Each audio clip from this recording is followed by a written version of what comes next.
Señores oficiales, muy buenos días, muy buenas tardes. Soy el capitán de fragata, Estado Mayor Gonzalo Napoleón Guerrero Romero, y el día de hoy iniciamos esta asignatura de diseño y dirección de proyectos que está contemplada en este módulo para el curso comando. Bien, primero daremos una presentación. Este es el esquema de la presentación de la asignatura, la definición de las evaluaciones, y vamos a comenzar con la clase expositiva propiamente dicha. Bien, la presentación de la asignatura está basada directamente en lo que establece el sílabus y el diseño curricular para el curso comando y para el curso de dirección, ¿no? Sea el caso los alumnos que estén en este curso asincrónico. Igual para los dos cursos están dadas que las competencias genéricas son las que vemos en pantalla, tanto las genéricas como las específicas. Debemos recordar que las competencias genéricas son aquellas competencias que nos permiten cumplir nuestra función fundamental de la defensa de la soberanía e integridad territorial. Esas son las competencias genéricas. Por lo tanto, cuando ustedes adquieran los conocimientos del diseño y dirección de proyectos, ustedes podrán con este conocimiento comandar y liderar unidades, repartos militares de las Fuerzas Armadas, de acuerdo con su grado, cargo, función, demostrando responsabilidad y justicia sobre la base de la normativa legal vigente. Entonces ustedes se dan cuenta que esto es completamente consecuente con lo que se requiere para cumplir nuestra función principal. Y las competencias específicas, como su nombre lo indica, son específicas para cada una de las actividades que ustedes vayan a cumplir mañana más tarde, sea a bordo de las unidades de superficie, submarinas, aeronavales, infantería marina, guardacostas, INOCAR y demás especialidades que tengamos, pues, ¿no? Entonces comanda el personal en unidades navales del nivel táctico y reparto de la institución con responsabilidad integral y liderazgo sobre la normativa vigente. Bien, dicho esto, vemos que el sílabus de la asignatura de estos contenidos imprescindibles para la materia de proyectos está dado como la vemos en pantalla. Tenemos dos contenidos imprescindibles de matriz de marco lógico y el perfil de proyecto con formato de Secretaría de Planificación. Es importante, señores oficiales, que tengamos claro que en estas primeras 8 horas de clase, esa es la carga horaria establecida para este contenido de la matriz de marco lógico, tendremos que desarrollar todos los pasos rápidamente para poder entender cómo se desarrolla un proyecto de acuerdo a la matriz de marco lógico. Tenemos para esto también, para el segundo contenido imprescindible, que es perfil de proyectos con formato de Secretaría Nacional de Planificación. Tenemos otras 8 horas de clase en donde vamos a revisar rápidamente cuál es el formato que pide la Secretaría de Planificación para presentar los proyectos. Esto es importante, señores oficiales, porque ustedes como teniente de navío ya habrán estado involucrados en proyectos y principalmente tienen que estar claros cuál es la normativa con la cual nos pide el Estado ecuatoriano para poder cumplir con la normativa para presentar los proyectos.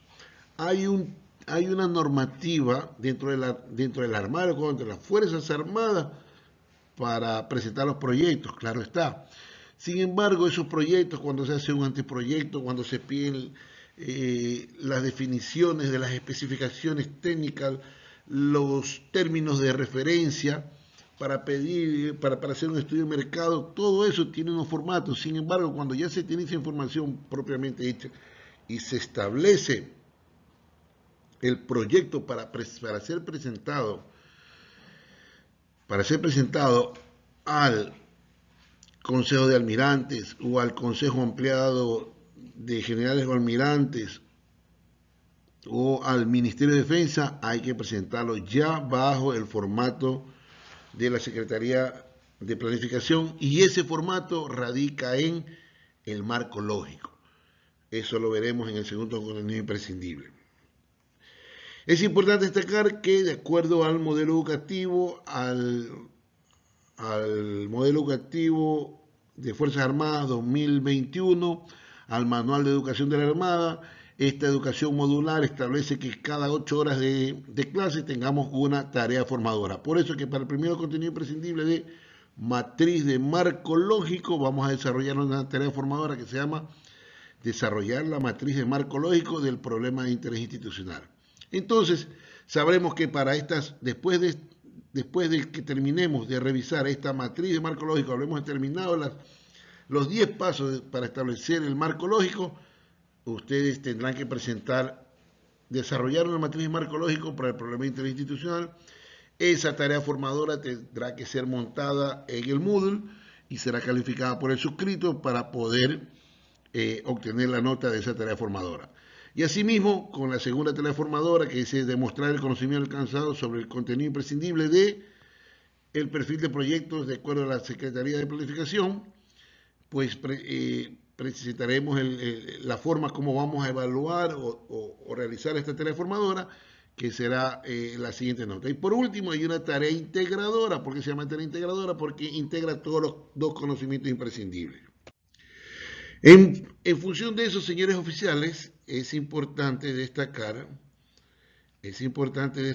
que las tareas formadoras valen el 50%, la tarea integradora también vale el 50%. Todo ese valor de las tareas formadoras más la tarea integradora realmente vale un 40% del conocimiento de el módulo, señores oficiales, porque el módulo completo tiene el valor de todas las tareas formadoras y todas las tareas integradoras, de todos los contenidos imprescindibles de ese módulo o todas las asignaturas de ese módulo valen el 40%. Y la actividad integradora es la que vale el 60%. Entonces, aquí vamos a tener que desarrollar 3 tareas y todas esas tareas en función, todas valen el 40% del valor del módulo propiamente dicho. Bien, iniciamos la materia propiamente dicha, señores oficiales, y ya propiamente dicho presentamos la definición. Tenemos 2 definiciones, que es aquí cuando quisiera que podamos analizarla rápidamente, en decir que de acuerdo a la metodología, a la definición empleada por la metodología de marco lógico presentada por la Sociedad Alemana para la Cooperación de Proyectos, se dice que proyecto es una tarea innovadora que tiene un objetivo definido, observen, un objetivo definido, debiendo ser efectuada en un cierto periodo, en una zona geográfica delimitada y para un grupo de beneficios, solucionando de esta manera problemas específicos o mejorando una situación. La tarea principal es capacitar a las personas e instituciones participantes para que ellas puedan continuar sus labores de forma independiente y resolver por sí mismas los problemas que surjan después de concluir la fase de apoyo externo. Esta definición tan grande de proyecto data desde después de la Segunda Guerra Mundial. Como todos sabemos, después de la Segunda Guerra Mundial, Europa quedó devastado y gran parte de los municipios y gobiernos de los países de Europa, después de eso se crean pues los multilaterales con la ONU, con la Organización de las Naciones Unidas, y al mismo tiempo van naciendo los multilaterales, el Banco Mundial, el Banco Interamericano de Desarrollo y demás instituciones que prestaban dinero a todos estos estados y gobiernos seccionales y locales para que puedan hacer estos proyectos de reconstruir estos países. Es así que se daban pues los problemas que actualmente vemos, es decir, que todavía se dan en algunos países, que se presentan los proyectos, se asigna el dinero y al final de cuentas no está el proyecto realizado y se ha gastado el dinero en otras actividades. De esa situación hubieron varios casos en Europa, por lo tanto se ve en la obligación, estos multilaterales, de desarrollar un proceso que les permita asegurar que el dinero que sea prestado para desarrollar los proyectos se ocupe y se distribuye exactamente para el diseño y la formulación de ese proyecto. Por eso tienes esas, es tan largo y decir que el proyecto es una tarea innovadora, algo nuevo, con un objetivo definido. Tiene que haber un proyecto, tiene que tener un objetivo definido, debiendo ser efectuada por un cierto periodo. Eso es lo más importante, señores oficiales. Un proyecto tiene un inicio y tiene un fin, es un periodo de tiempo, no es constante en el tiempo. Es necesario tener una zona geográfica en donde se va a ocupar, delimitada ahí en ese espacio. Hay definiciones que dicen que un proyecto tiene inicio y tiene fin, bien, y que específicamente está hecho para resolver una sola situación, un solo problema, de tal manera que estamos viendo que encajan en esta situación. Para mejorar, dice que es solucionando de esta manera problemas específicos o mejorando una situación. Claro, un proyecto se hace para resolver un problema y ese problema debe mejorar la situación de una localidad, de una situación. Bien. Y la tarea más importante del proyecto es poder capacitar a las personas e instituciones participantes de ella y que ellas puedan mantenerse en el tiempo. Entonces, como ustedes pueden ver, prácticamente el objetivo es resolver un problema, dejarlo ahí, capacitar a las personas para que se puedan mantener en el tiempo. Actualmente, después ya de varios años y del avance más que tecnológico y de doctrina, existe el PMI, el Instituto de Administración de Proyectos, y he decidido presentar ese tema, esa definición que usa el PMI en el PMBOK, en el Project Management Body of Knowledge, que es la definición de proyecto. ¿Qué es? Es un esfuerzo temporal para producir un producto, servicio o resultado que es único y que se desarrolla gradualmente.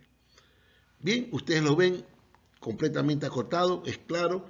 Proyectos en esfuerzo temporal, tiene inicio, tiene fin, sirve para producir un producto, un servicio. Es único, no puede haber 2 o 3 proyectos para resolver el mismo problema, más que es uno solo y que se desarrolla gradualmente. Bien, con esas definiciones espero que tengamos claros y al mismo tiempo podrán ustedes verificar en otras definiciones en los libros que están en la plataforma Moodle. Estamos dejando ahí metodología del marco lógico para la planificación, el seguimiento y la evaluación de proyectos y programas, que es de la CEPAL, es parte de una organización de la Organización de las Naciones Unidas, y estamos claros, ese será el libro base que nos va a permitir seguir. Bien, continuamos, ¿no? Entonces, en definitiva, tenemos que el diseño y formulación de los proyectos, tenemos 2 metodologías. ¿Por qué he puesto estas 2 metodologías? Definitivamente porque la Armada del Ecuador utiliza para presentar sus proyectos para aprobación, para que sean aprobados en los diferentes niveles de decisión, tanto operativos, tanto operacionales, tanto político estratégico y a nivel del Ministerio de Defensa, utiliza la metodología de marco lógico. Pero una vez que ya está aprobado eso a nivel de Ministerio de Defensa y asignado recursos por el Ministerio de Finanzas, una vez que se va a ejecutar, la Armada del Ecuador tiende a ocupar la metodología del Project Management Institute para su direccionamiento o su gerenciamiento. En buen romance, la metodología de marco lógico establece estos pasos que están aquí, señores oficiales, todos estos pasos que están viendo aquí, y hay la identificación, el diseño y formulación, el seguimiento, ejecución y la evaluación. Nosotros vamos a aprender estos pasos que están aquí, desde identificación y diseño y formulación, esta media circunferencia, debido a que estos son los pasos que nosotros vamos a hacer para establecer la matriz de marco lógico. Esa matriz de marco lógico es uno de los puntos establecidos en el formato de presentación de programas y proyectos de inversión de la Secretaría Nacional de Planificación. Por eso es la razón. mientras que una vez que ya está aprobado el proyecto, la Armada del Ecuador utiliza la metodología del Project Management Institute para su ejecución. Entonces, como vemos aquí, la metodología marco lógico tiene un análisis de participación, análisis de problemas, análisis de objetivos, análisis de alternativas, matriz de planificación, programación de actividades, programación de recursos, factores de viabilidad, documento del proyecto. Esto sería lo que tendríamos que hacer. Y esto es cuando ya está aprobado el proyecto. Estos son los grupos de proceso y cada uno de los grupos de proceso y cada uno de las actividades que se deben planificar para poder dirigir un proyecto. Y ahí vemos que está la gestión del interesado, gestión de adquisiciones, gestión de riesgo, comunicaciones, recursos, calidad, costos, tiempo, alcance y la gestión de la integración. Pero para este curso, vamos a aprender la matriz de marco lógico. Bien, antes de continuar, lo primero que tenemos que hacer es continuar con unas definiciones, rápidamente. Es importante tener claro qué es un ciclo de vida de un proyecto, qué es el ciclo de vida de un producto y qué es el ciclo de vida de la administración de proyectos. Esto lo digo porque ya en la vida operativa normalmente cuando desarrollamos los proyectos, tanto a nivel de las unidades operativas de la escuadra, de los submarinos, de la aviación naval, de la infantería marina, de guardacostas, tienden a veces a mezclarse esta información y nos lleva a cometer ciertas indiscreciones o hasta errores en la ejecución de los proyectos. Entonces, por eso es importante revisar estas definiciones. ¿Qué es el ciclo de vida de un proyecto? Ya vimos que un proyecto, ¿qué es? Algo que tiene inicio, tiene fin, es acotado, es temporal, se produce en un tiempo, sirve para producir un bien, un servicio. Bien, entonces, el ciclo de vida de un proyecto tiene un inicio del proyecto, tiene la organización y preparación, tiene la ejecución del trabajo y el cierre del proyecto. ¿Por qué? Porque ese ciclo de vida del proyecto propiamente dicho tiene todas estas fases, en que estas fases se van a permitir dar para que se dé el proyecto. Si nuestro proyecto es la adquisición de las nuevas unidades de superficie de la Armada del Ecuador, entonces va a haber un inicio del proyecto. En ese inicio del proyecto va a haber una planificación, va a haber las especificaciones, va a haber el establecimiento de las especificaciones técnicas, va a haber la especificación de los términos de referencia, va a haber un estudio de mercado, se va a establecer todo lo que se tenga que hacer para poder iniciar el proyecto. En este inicio del proyecto tendrá que hacerse la matriz de involucrados, el árbol de problemas, el árbol de objetivos, el análisis de las alternativas, la estructura analítica del proyecto. Se tendrá que ver los indicadores, los medios de verificación, los supuestos, ¿no? Todo esto para establecer la matriz de marco lógico. Ya una vez que se apruebe esto, tendrá que hacerse la preparación, cómo vamos a hacer, y ahí entrará toda la información que ya hemos revisado. ¿Qué se necesita hacer? ¿Cómo lo vamos a hacer? ¿Quién lo va a dirigir? ¿Quién se va a permitir, una vez que ya se contrate esto, quién va a hacer el control? Y la ejecución del trabajo propiamente dicho, y una vez que ya se construyan las unidades, el cierre del proyecto. A veces este último paso, el cierre del proyecto, es un paso importantísimo, porque en ese paso importantísimo se definen muchas actividades y muchas situaciones que hay que considerar. El cierre del proyecto no es solamente ya se terminó, se revisaron las unidades, no. En el cierre del proyecto está poder cerrar documentos clave, almacenar la información de la documentación clave que va a permitir sostener en el ciclo de vida esas unidades y al mismo tiempo en esa fase de cierre del proyecto nos permitirá establecer la catalogación y la inclusión de este nuevo bien en nuestro sistema logístico, de tal manera de poder adaptar a la Armada del Ecuador, a la institución, a esas nuevas unidades. Recuerden que unas nuevas unidades traen un nuevo medio, nuevas capacidades, nuevos conocimientos que la institución debe adaptarse a ellos. Debemos tener personal, material, capacidad instalada para mantenerla, sostenerla, no solamente en el ámbito operativo, sino doctrinario. Es importantísimo el cierre del proyecto. Entonces, el ciclo de vida de un proyecto es una serie de fases por las que atraviesa un proyecto desde su inicio hasta su cierre. Las fases son generalmente secuenciales, las fases se dividen por objetivos, las fases son acotadas, toda fase tiene un inicio y tiene fin, debe ser siempre y clara. Describe qué se necesita hacer para completar el trabajo. Y los proyectos varían en tamaño y complejidad, pero básicamente etapas de inicio, etapas de preparación, ejecución y cierre. Estas son las principales etapas de un proyecto. Ahora, claro está que en cada una de estas, por ejemplo, vuelvo a repetir, en el inicio del proyecto habrá varias etapas. La etapa de especificaciones técnicas, la etapa de estudio de mercado, la etapa de términos de referencia, la etapa de análisis necesario para los oferentes y así. En la organización igual va a haber cada una de las etapas. Bien, pasamos al siguiente concepto importante que es el ciclo de vida de un producto.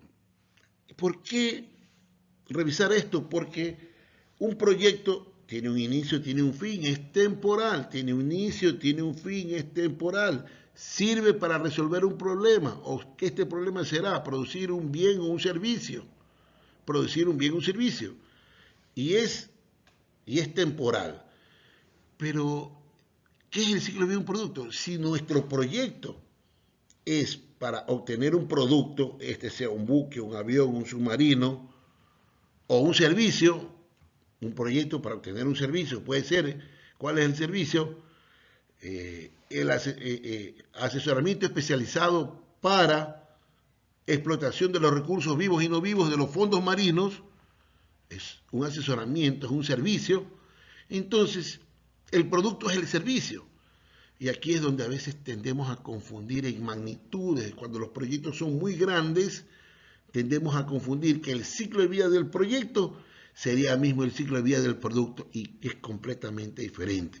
Entendamos que un producto es el tiempo, el ciclo de vida de un producto es el tiempo que transcurre desde la concepción del producto hasta su retiro del mercado. Y describe características como la concepción del producto, el crecimiento, la maduración, la declinación y el retiro.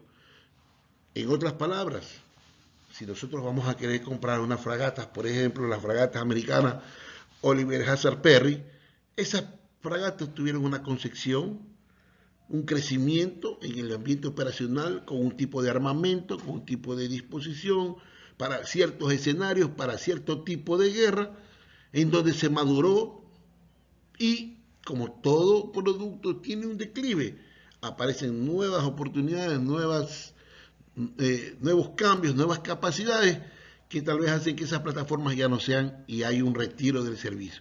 Ese es el ciclo de vida del producto, de una unidad, ciclo de vida de un producto. Pero eso no quiere decir que sea igual al ciclo de vida del proyecto de adquisición de las nuevas unidades de la Armada del Ecuador. Completamente diferente.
Por último, una parte que también se confunde a veces cuando ya hacemos el gerenciamiento del proyecto propiamente dicho, está aprobado, es el ciclo de vida de la administración del proyecto.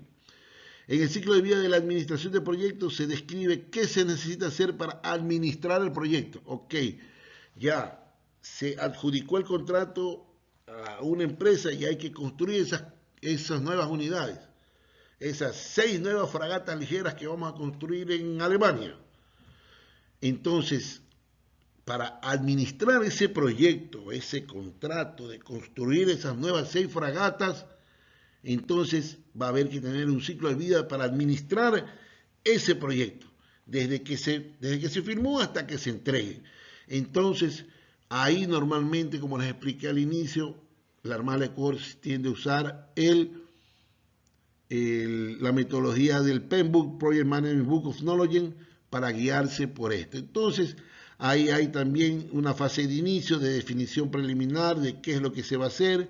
Hay la planificación, hay la ejecución, el control y el cierre. Como ustedes ven, las fases son parecidas, pero son completamente diferentes. En la administración es cómo administramos el proyecto para alcanzar a lograr que se ocurra el proyecto, cómo lo administramos correctamente, ¿sí?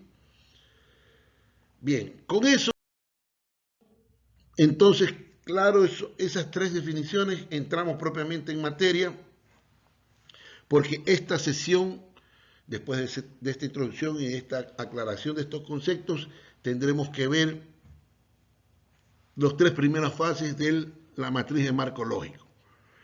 Al fin y al cabo, esta es la matriz de marco lógico, que es la que vamos a ver en este curso. Esta es la matriz, como ustedes ven, es una matriz que tiene un eje horizontal y un eje vertical, en donde está constituida por un fin, un propósito y un componente de actividades. Y va a haber unos objetivos, unos indicadores, unos medios de verificación y unos supuestos. Cuando se esté realizada esta matriz, se dice que está hecho el proyecto. ¿Para qué sirve una matriz de marco lógico, estimados señores oficiales? Es un instrumento de gestión de programas y proyectos. ¿Qué es un programa? Un programa es 2, 3 o más proyectos que tienen un mismo objetivo, ¿sí? Un proyecto, ya tenemos el concepto, es algo temporal, que tiene un inicio, tiene un fin, sirve para resolver un problema, sea para obtener un bien o un servicio, y es temporal, se realiza en un tiempo. Entonces, un proyecto es eso, y cuando hay 2 o 3 más proyectos con un objetivo final, es un programa. En definitiva, tenemos el proyecto de adquisición de radares para los submarinos.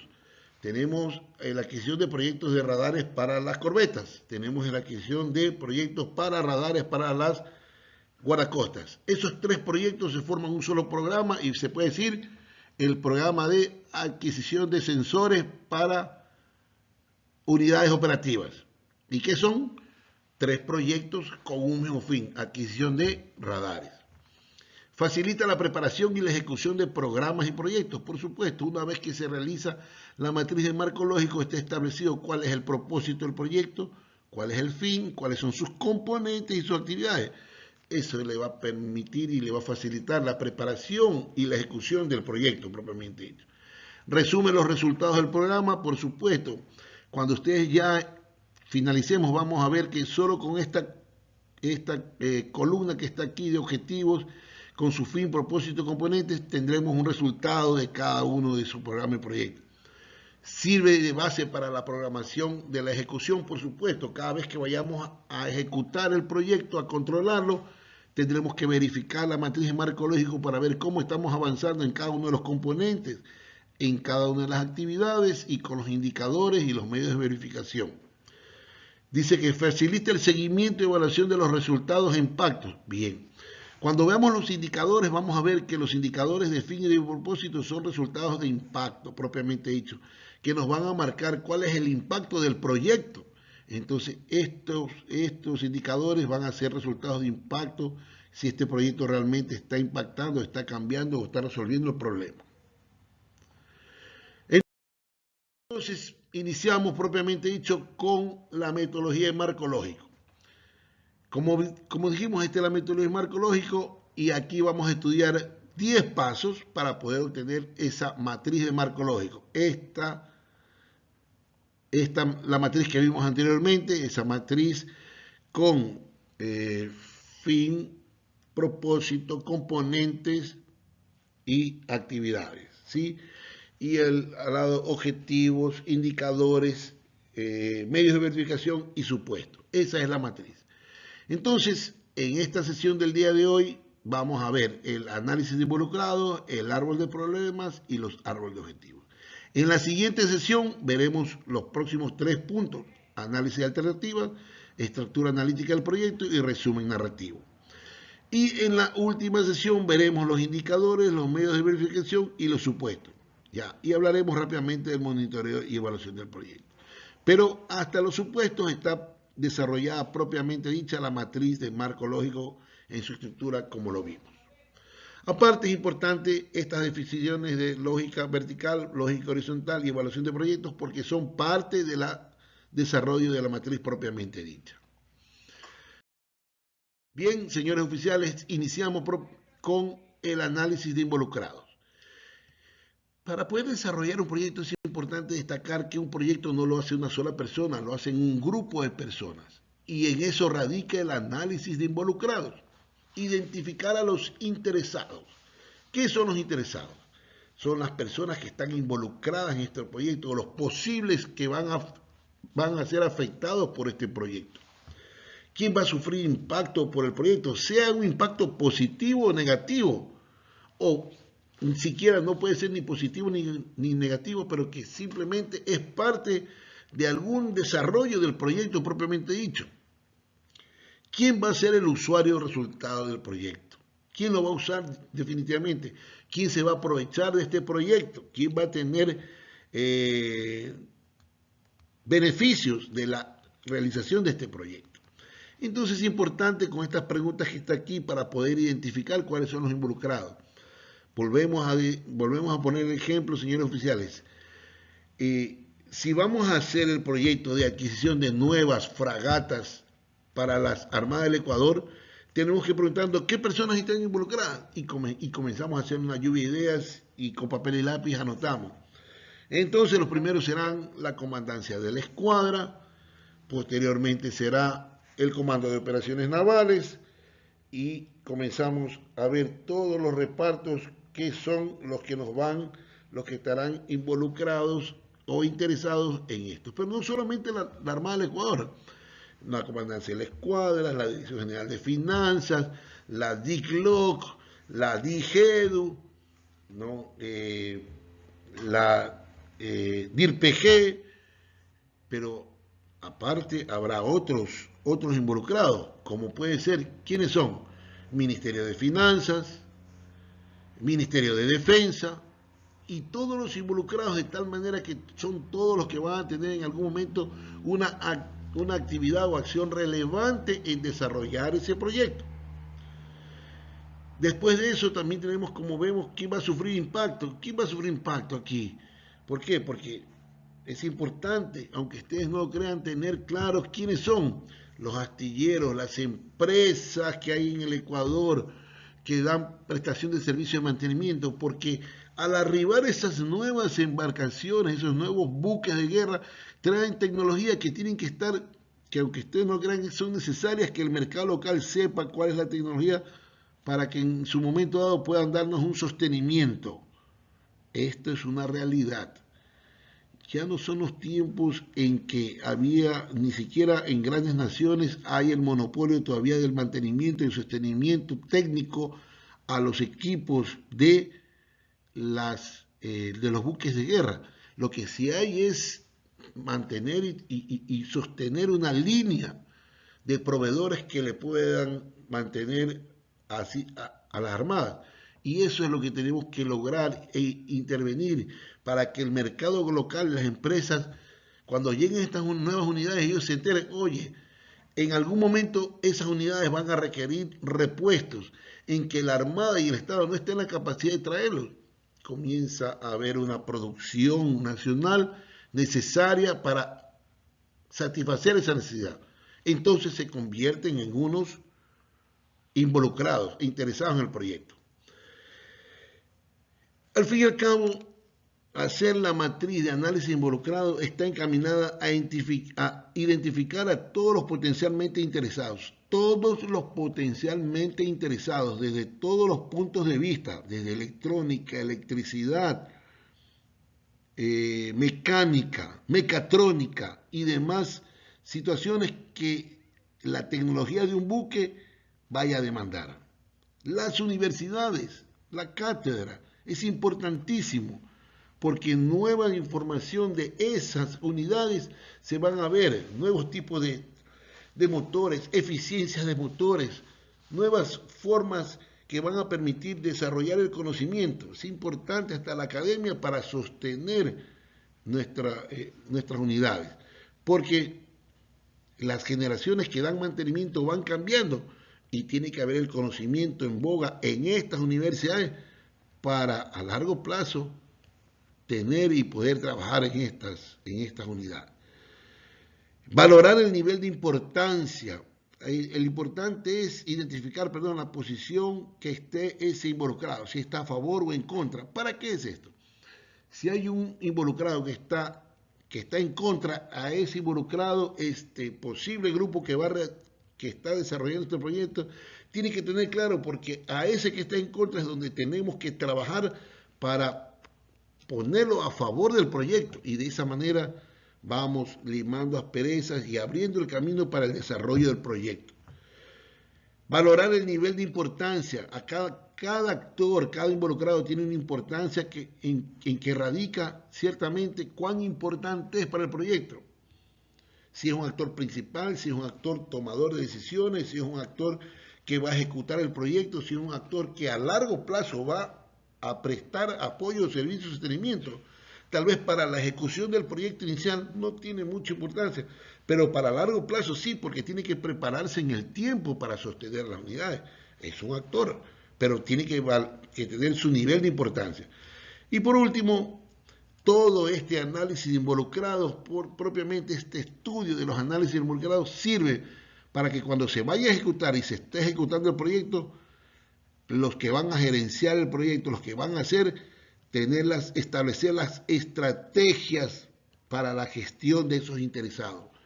Cuando yo le doy la información, en qué celeridad, cómo voy a dar la información, a quién tengo que yo convocar para tener ciertos cambios en el desarrollo del proyecto, para eso nos sirve el análisis involucrado, para establecer las estrategias de gestión a los interesados propiamente dichos, señores oficiales.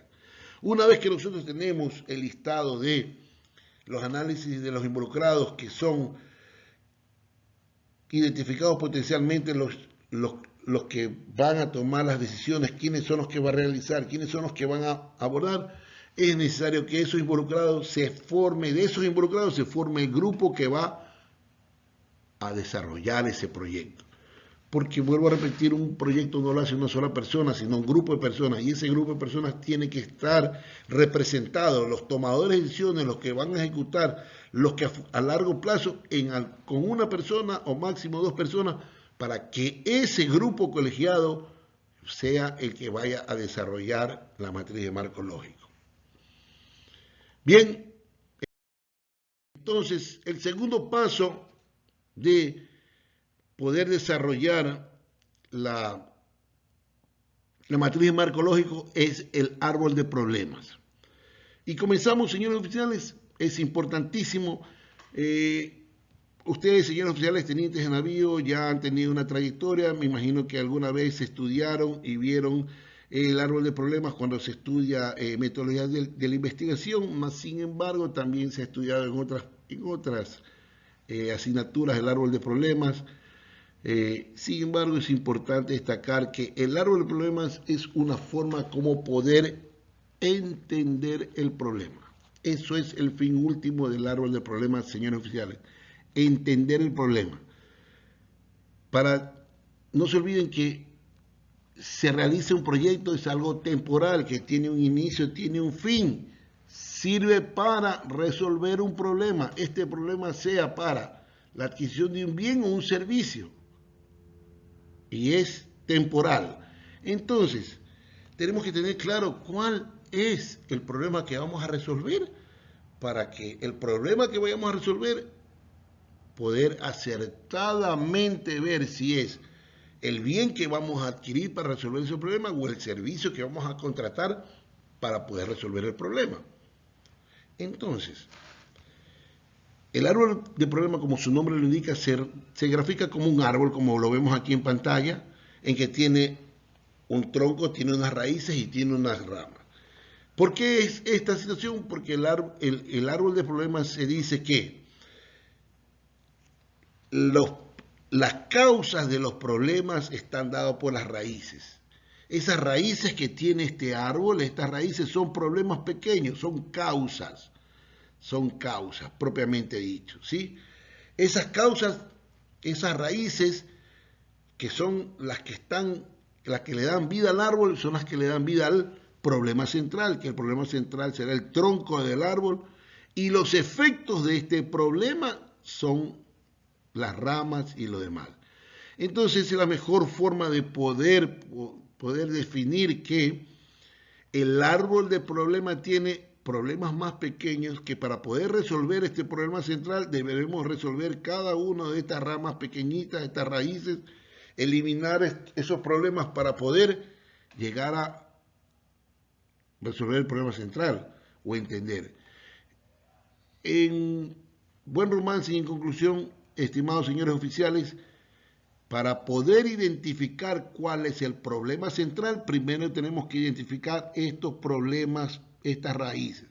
Y aquí es donde entramos con otras técnicas de problemas raíces como Ishikawa, espina de pescado, en el cual tenemos que identificar cuáles son los problemas más pequeños para poder identificar qué nos está causando.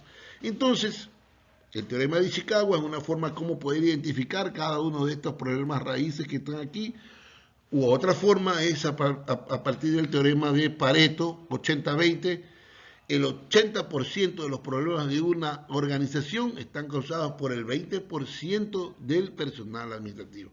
Ese es otro de los teoremas que podemos utilizar para identificar estos problemas que están aquí.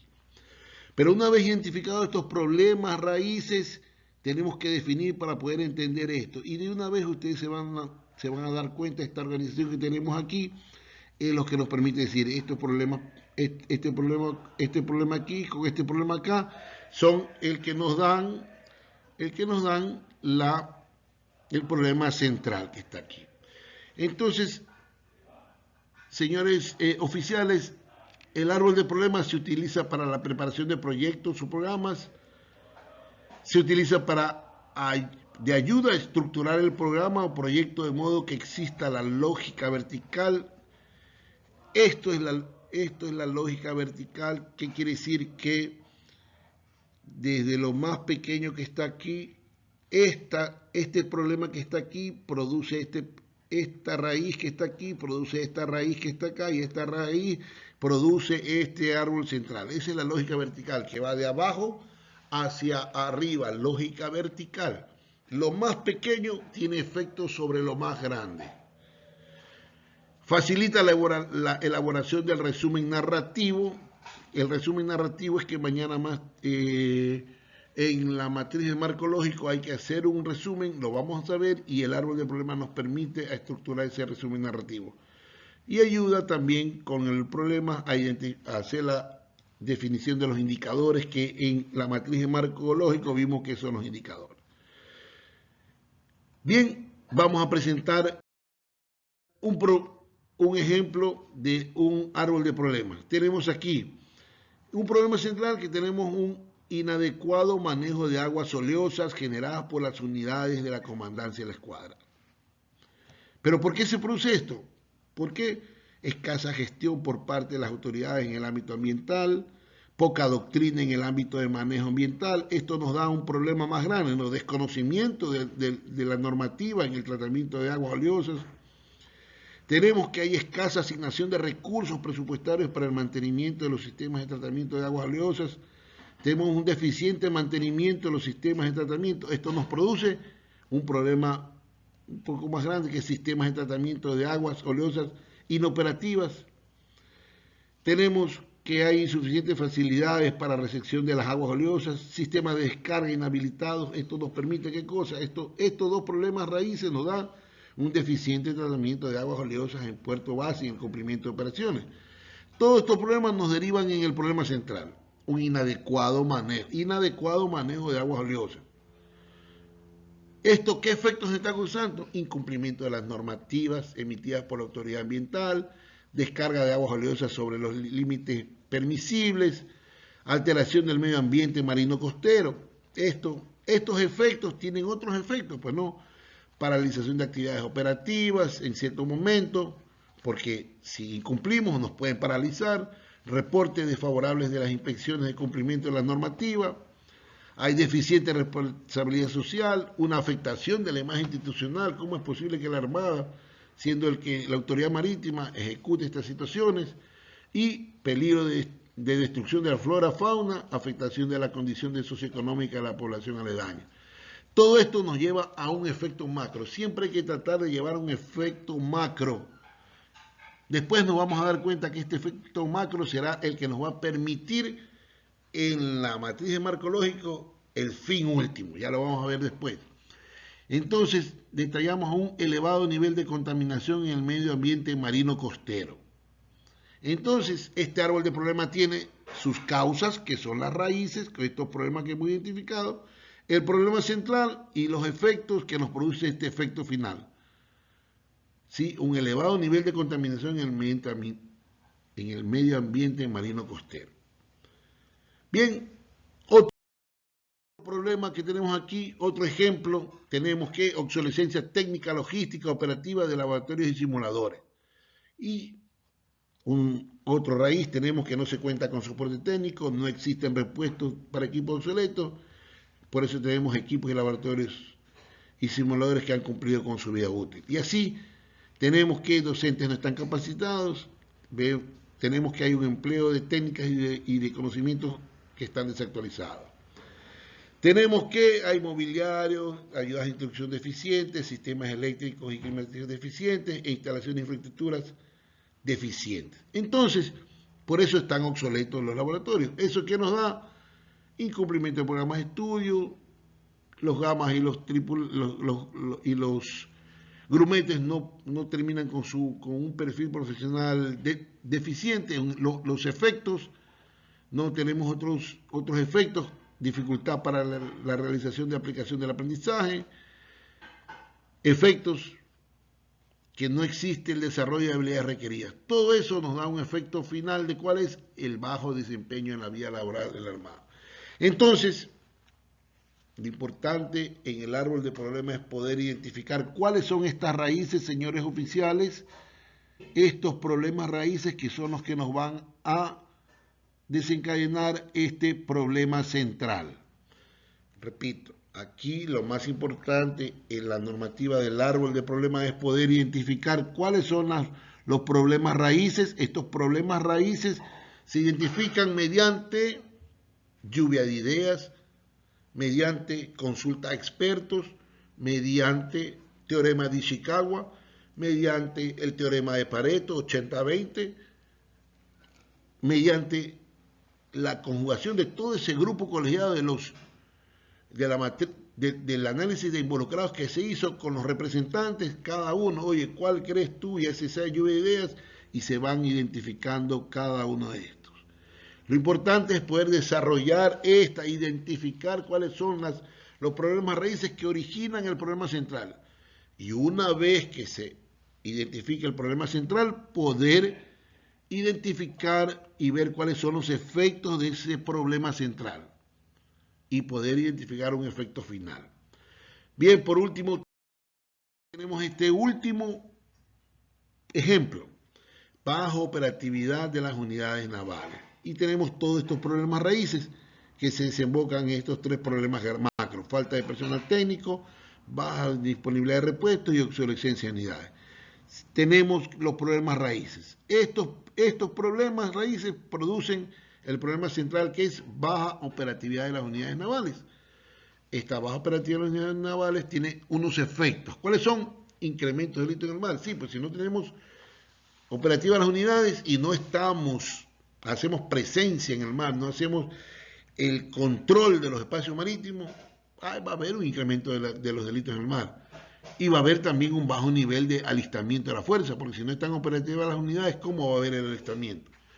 Estos efectos van a producir un deficiente control de los espacios marítimos. El árbol de problemas. Hasta aquí. Es importante que ustedes revisen la literatura de la metodología de marco lógico para la planificación, el seguimiento y evaluación de proyectos, que les va a aclarar un poco mejor sobre el árbol de problemas. ¿Sí? Esta parte está establecida en la página 16 y página 17, ¿no? Para poder establecer eso. Y hay varios ejemplos ahí.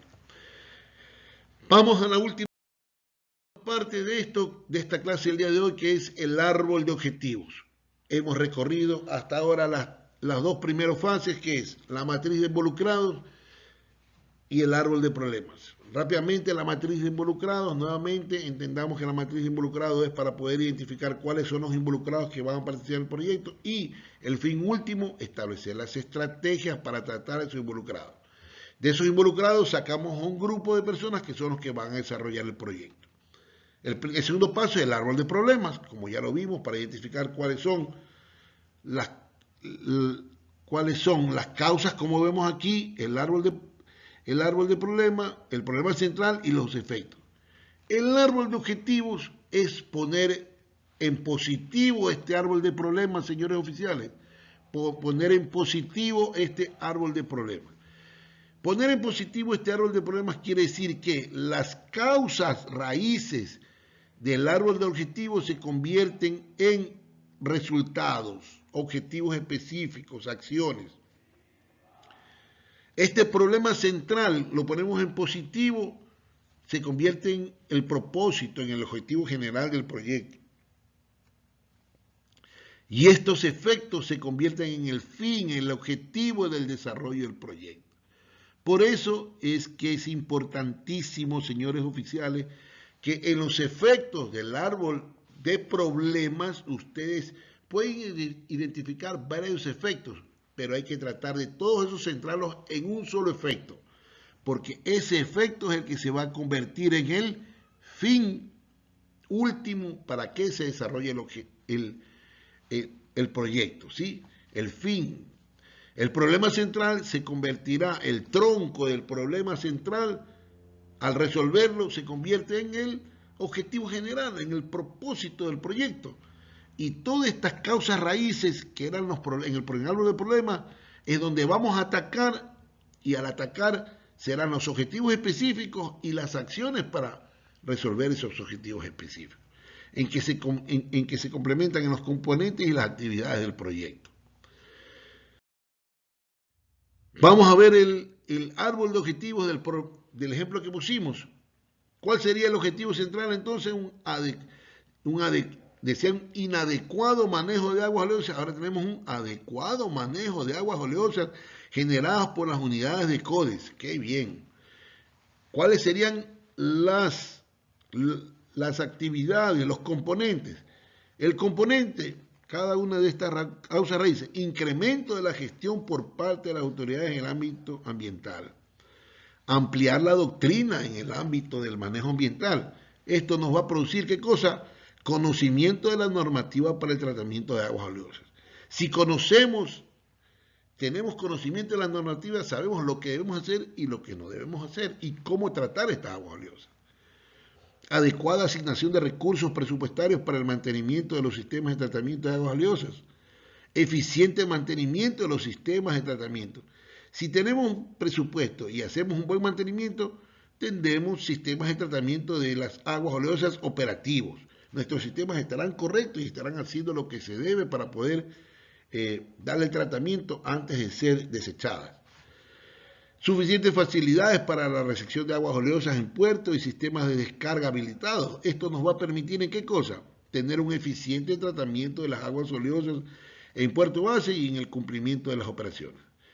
Todos estos componentes ahora nos ayudarán a ¿qué cosa? A mantener un adecuado manejo de aguas oleosas. Si se dan cuenta entonces cómo se va plasmando. ¿Por qué se llama árbol de objetivos? Porque poner en positivo ese árbol de problemas es poner en objetivos esto. ¿Qué objetivos queremos alcanzar? Un incremento de gestión por parte de las autoridades. ¿Cuál es el objetivo? Ampliar la doctrina en el ámbito de manejo. ¿Qué queremos alcanzar? Un conocimiento de la normativa. Son objetivos claros. Objetivos, ¿qué queremos? Una adecuada asignación de recursos. Queremos que nos den recursos, asignación de recursos. Bien. Objetivo, ¿qué queremos? Un eficiente mantenimiento. ¿Qué queremos como objetivo? Sistema de tratamiento de aguas oleosas operativas. En esto radica poner en positivo el árbol de problemas. Al traspasar ese árbol de problemas al árbol de objetivos es colocarlos y poner en objetivo. Entonces, lo mismo es el objetivo central. ¿Qué quiero tener? Un adecuado manejo de aguas oleosas.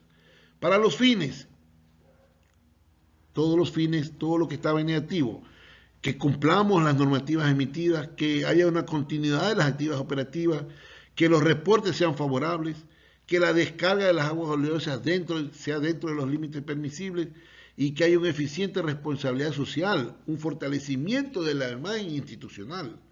Queremos que mantener el medio ambiente marino costero, conservación de la flora y la fauna del área y una mejora de la condición económica. ¿Todo eso para qué cosa? ¿Cuál es el efecto final, el fin último? Que haya un bajo nivel de contaminación en el medio ambiente marino costero. Entonces, señores oficiales, hemos visto este ejemplo y vamos a ver el ejemplo de el que teníamos de los simuladores, ponerlos en positivo, es poner esto en positivo y contar con laboratorios y simuladores, un alto rendimiento personal en la Armada. No, es lo que necesitamos, señores oficiales, en este ejemplo. ¿Sí? Bien, ha terminado la primera sesión con el análisis de involucrados, el árbol de problemas y el árbol de objetivos. Entonces, señores oficiales, les pido por favor de que lean el libro base que está en el Moodle, Metodología del Marco Lógico para la Planificación del Seguimiento, el Seguimiento y la Evaluación de Proyectos y Programas, y ustedes puedan, aparte de esta explicación, ir comprendiendo un poco mejor cada una de los componentes, de las partes de la matriz de marco lógico. La siguiente sesión, entonces veremos el análisis de alternativas, la estructura analítica del proyecto y el resumen narrativo. Señores oficiales, un gusto. Les dejo cualquier incógnita, pueden ustedes contactarme por el mail guerrero_romero@armada.mil.es o a mi número telefónico 0996647239 y estoy presto para ayudarles a ustedes en cualquier asesoramiento de esta clase asincrónica. Hasta la próxima clase.